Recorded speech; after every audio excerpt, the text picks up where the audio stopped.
राधानगरी तालुक्यातील तळगाव इथल्या सहकारी पाणीपुरवठा संस्थेकडून पाणी मिळत नसल्यामुळे पिकांचं नुकसान होत असल्याकडे शेतकरी तानाजी अंकुश पाटील यांनी लक्ष वेधलंय।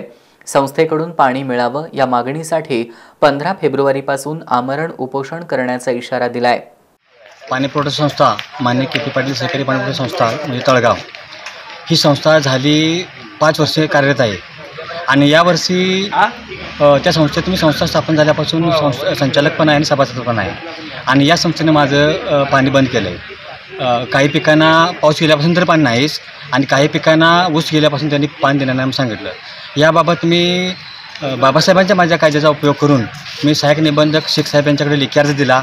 लेखी अर्ज देऊन त्यांनी सांगितलं की ह्यांना पाणी द्यायला पाहिजे, ते त्यांनी मानलं नाही, संस्थेने मानलं नाही। तसेच परत दुबारने अर्ज करूनसुद्धा त्याने तो सुनावणी समक्ष लावली। सुनावणी समक्ष लावूनसुद्धा त्यांनी ते आज अखेर मला पाणी दिलेलं नाही। याबाबत आज मी दिनांक 9 रोजी माननीय तहसीलदार सुधारणा यांना निवेदन दिलेलं आहे आमरण उपोषणाचं। अधिक पोलीस निरीक्षक राधानगरी यांना देखील आज निवेदन दिलेलं आहे।